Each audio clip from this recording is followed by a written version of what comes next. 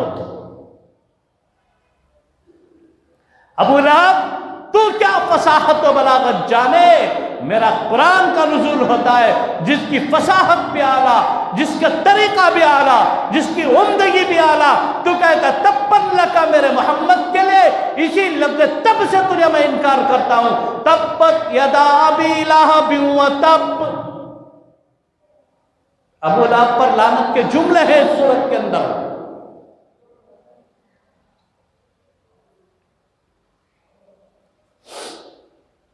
دنیا ہمارے دلوں میں اتنی گھس گئی ہے، دنیا کی محبت ہمارے دلوں میں اتنی جا کر گئی ہے، اتنی گھر کر گئی ہے کہ ہم لوگ اس سے باہر نکلنے کے لیے تیار نہیں۔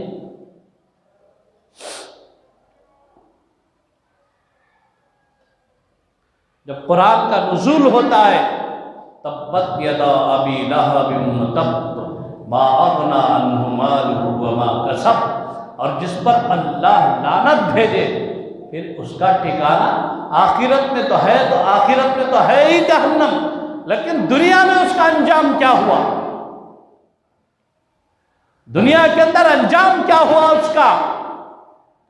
لہب کہتے ہیں آگ کے شعلے کو، انگار کا ڈلہ آتا نا لال، اسے لہب کہتے ہیں۔ ابو لہب کو لہب کیوں کہا گیا؟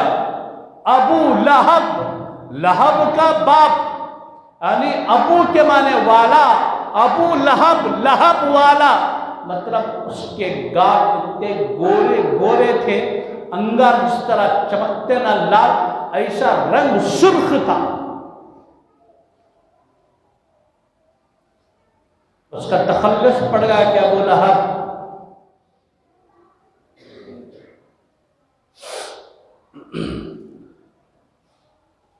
جسامت میں بھاری، طاقتور، شان و شوکت والا، بظاہر شان و شوکت والا، لیکن اللہ کی پھٹکار کے بعد اللہ نے ایک ایسی زہریلی خطرناک بیماری اسے عطا فرمائی، اس کے بعد اس کا جسم گلنا اور سڑنا شروع ہو گیا۔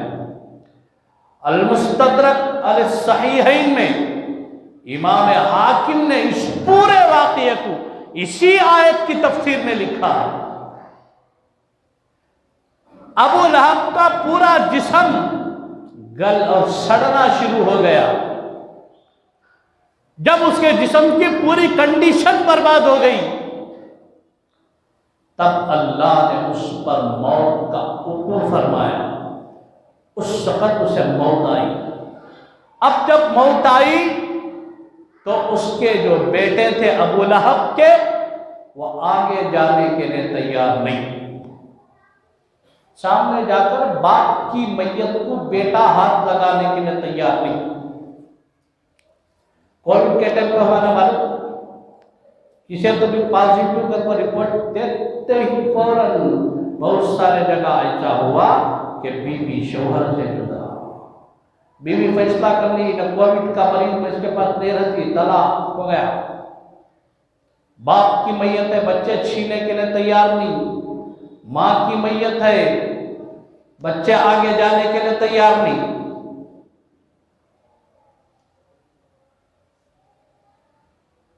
انکھیا سے دیکھ لیا ہمیں منظر،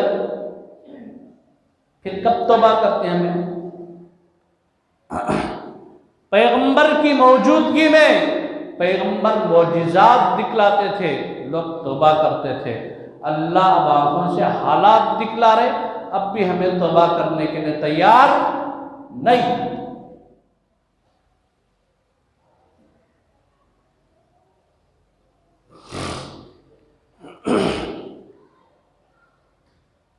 ابو لہب کے بیٹے بالکل سامنے جانے کے لیے تیار نہیں۔ لاش ایک میدان میں پڑی ہوئی، 2 دن گزرے، 3 دن گزرے، تعفن پھیل گیا، بدبو پھیلنا شروع ہو گئی۔ سرداران قریش جمع ہوئے، بیٹوں کو تان و تشنی کرنے لگے، کہنے لگے کہ بھئی تمہارے باپ کی لاش ہے، زمین پر پڑی ہوئی، تم کیسے نالائق بیٹے ہو، اسے تدفین کرنے کے لیے تیار نہیں۔ ابو لہب کے بیٹوں نے حبشی غلاموں کو پیسہ دے کر خرید کر بلایا۔ حبشی غلام آئے، ایک گڑھا کھودا، پھر اس کے بعد چند لکڑیوں کے سہارے سے دھکیل کر لے کر گئے اور گڑھے میں دھکیل کر اوپر سے مٹی مچھ کر پیک کر دی۔ یہ نتیجہ کیا ہے؟ یہ ثمرہ کیوں کر ہے؟ جس نے شان رسالت میں گستاخی کی ہے، دنیا کے اندر اس کی جو موت ہوگی یہ عبرتناک موت ہوگی۔ اور اللہ جسے نہ کہہ دے تبت یدا ابی لہب وتب، پھر اس کا انجام تو یہی ہونا تھا۔ ابو لہب کو بدتر موت دے کر اللہ نے بتا دیا، قیامت تک اگر کوئی گستاخ رسول کھڑا ہوتا ہے وہ ابو لہب کے انجام کو دیکھ لے۔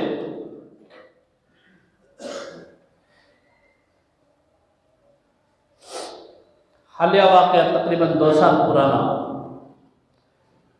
پڑوس ملک میں عہدے میں ڈی ایس پی،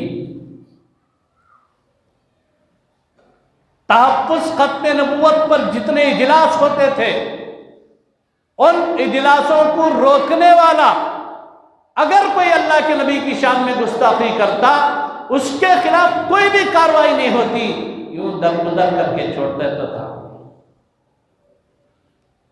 اللہ نے زندہ رکھا، ایسی بیماری عطا کی، ایک آنکھ صحیح سالم ہے، دوسری آنکھ پر پٹی بندھی ہوئی ہے، جب پٹی نکالی گئی تو پھر اس کی آنکھ سے کیڑے نکل رہے تھے۔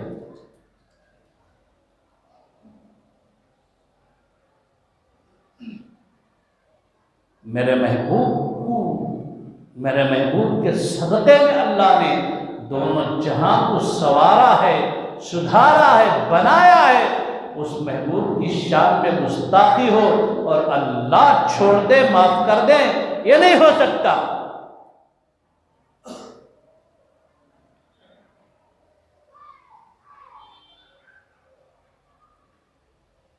مسجد نبوی میں ایک موقع پر صحابہ کی مجلس تھی، اللہ کے نبی تشریف فرما تھے۔ حضرت ابوبکر صدیق کے دل میں بات آ گئی، جب ذہن میں بات آئی تو رو رہے تھے۔ اللہ کے نبی حضرت ابوبکر کے چہرے کو دیکھ کر فرمایا، ابوبکر کیوں رو رہے ہو؟ حضرت ابوبکر نے فرمایا، یا رسول اللہ، کل روز محشر آپ کا جو مقام ہے وہ مقام محمود ہے۔ صاحب مشکات، شارح مشکات ملا علی قاری رحمۃ اللہ علیہ لکھتے ہیں، اگر کوئی آدمی اذان کے وقت میں خاموش ہے، بات نہیں کرنا، اذان کے وقت میں خاموش رہ کر اذان کا جواب دے رہا ہے، خاموش ہے، اذان کا جواب دے رہا ہے، جو ہی اذان ختم ہوئی، اذان کے بعد کی جو دعا ہے نا، اللہم رب هذه الدعوة التامة والصلاة القائمة آت محمدا الوسیلہ، یا حضور کا وسیلہ پیارا، والفضیلہ وبعثہ مقاما محمودا۔ قرآن میں بھی پارہ نمبر 15 میں، وَمِنَ اللَّيْلِ فَتَهَجَّدْ بِهِ نَافِلَةً لَكَ عَسَىٰ أَن يَبْعَثَكَ رَبُّكَ مَقَامًا مَحْمُودًا۔ میرے پیغمبر کا جو مقام ہے، یہ وہ مقام ہے جسے مقام محمود کہا گیا۔ ملا علی قاری رحمۃ اللہ علیہ لکھتے ہیں، اگر کوئی آدمی اذان کے وقت میں خاموش ہے، اذان کا جواب دے رہا ہے، پھر اس کے بعد دعا پڑھتا ہے، حضور نبی پاک صلی اللہ علیہ وسلم کی شفاعت اس کے حق میں یقینی ہے کل روز محشر۔ مسجد کے لاؤڈ اسپیکر پر اذان ہو رہی ہے، ہمارے موبائل پر میوزک اور گانے بج رہے ہیں، کیا جواب دیں گے اللہ؟ کیا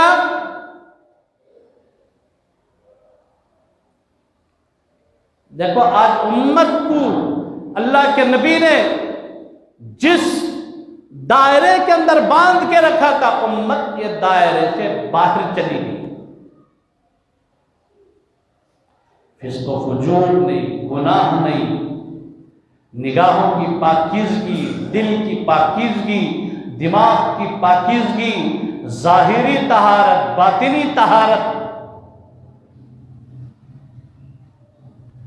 اللہ کے نبی نے اس معاشرے کو جو بالکل پاک صاف ستھرا بنایا تھا، آج بالکل معاشرہ الٹے قدم چل رہا ہے۔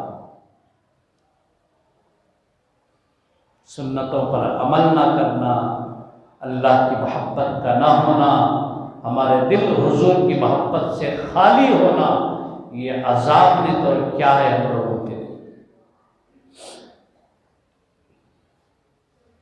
دیکھو بے موسم کے بارشیں کیوں ہو رہی؟ قیامت قریب ہوتے ہوتے ہوتے ہوتے ہوتے ہوتے سب ظاہر ہوتا ہے۔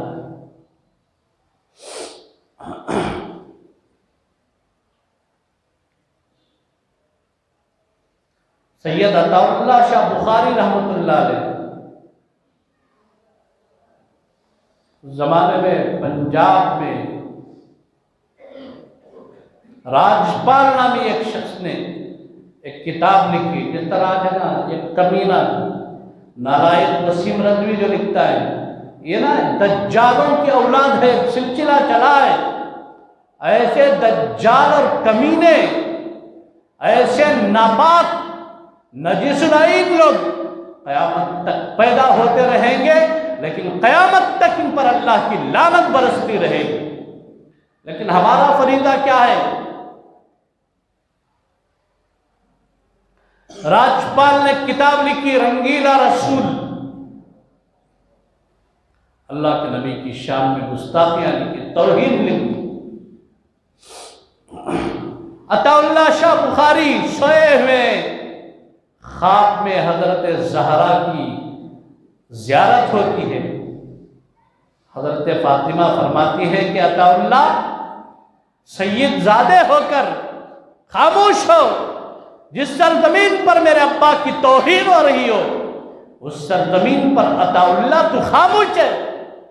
پھر حضرت عطا اللہ شاہ بخاری رحمۃ اللہ علیہ بیدار ہوئے، سر پر کفن باندھا، امت کے اندر نکل پڑے، پھر اس کے بعد جگہ جگہ جلسے، جگہ جگہ لوگوں کو سمجھانے کا کام شروع کیا۔ حضرت عطا اللہ شاہ بخاری رحمۃ اللہ علیہ کی محنت سے علم دین جیسا غازی اور مجاہد تیار ہوا۔ اس نے ایک ہی وار میں جو راجپال ہے اس کا سر خرم کر دیا۔ مسلمانوں، اگر ہم واقعتاً امت ہیں تو ہمارے ان دھڑکنوں کی آواز کے اندر رسول اللہ کی محبت کا معیار ہو، ہر دھڑکن اللہ اور اس کے نبی کی محبت سے مربوط ہو، ہمارے خون کے قطرے قطرے کے اندر نبی کی محبت ہو، ہمارے رگ و ریشے کے اندر اللہ اور اس کے رسول کی محبت ہو۔ اس کے بغیر آج جو حالات ہے، ہمارا جینا اور مرنا دونوں برابر ہے۔ بولتے نہیں تجھی کو کیا فائدہ، مر جا رہا کو، ویسے حالات ہمارے سامنے ہی تو جس سرزمین پر آج ہماری نظروں کے سامنے پیغمبر کی توہین ہو رہی ہو، اب دیکھو کتنے کروڑ لوگ ہیں، سب بے بس ہیں۔ کیوں یہ حالات آ گئے ہمارے ایمان کی کمزوری، ہمارا ایمان پتلے دھندلے کپڑے کی طرح ہو گیا۔ تلواروں کے نیزوں پر کھڑے ہو کر اللہ کی وحدانیت کے ترانے گائے ہیں وہ صحابہ ہیں، اپنے جسم کے دو ٹکڑے کروا کر بھی اللہ کے نبی کی محبت کے دائرے سے باہر نہیں ہٹے ہیں، وہ حضرات صحابہ ہیں۔ رات کی تاریکیوں میں، دن کی روشنائیوں میں، تلواروں کے سائے میں، پھولوں کی مالا میں، اگر کسی نے پیغام توحید پوری دنیا کو دیا ہے تو میرے نبی کے صحابہ ہیں۔ ہر حال میں اللہ کا دین پہنچایا ہے، ہر حال میں قربانی دی ہے، ہر حال میں اللہ کا دین پہنچایا ہے۔ بڑے بڑے جابروں تک، متکبروں تک، بادشاہوں تک، اپنے زمانے کے فرعونوں تک اگر کسی نے اللہ کا دین پہنچایا ہے تو وہ صرف اور صرف صحابہ کی ذات گرامی ہے۔ اسی لیے قرآن نے کہا اگر تم ایمان لے آنا چاہتے ہو فَإِنْ آمَنُوا بِمِثْلِ مَا آمَنْتُمْ بِهِ، صحابہ کی طرح بنو۔ ہمارے لیے نمونہ کون؟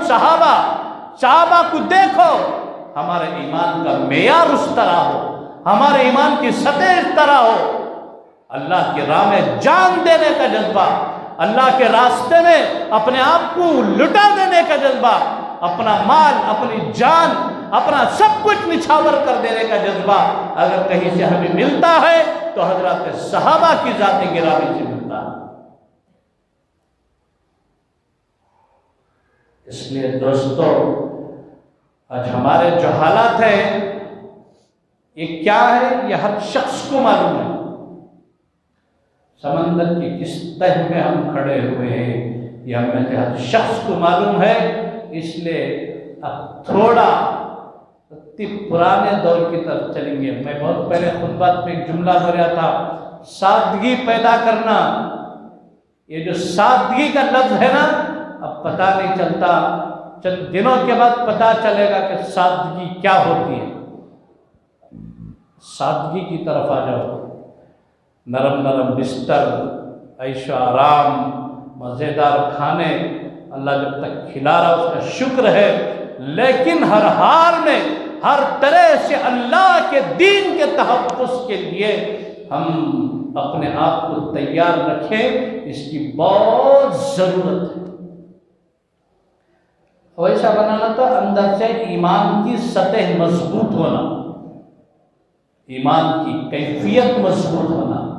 باتوں سے کچھ بھی نہیں ہو جاتا.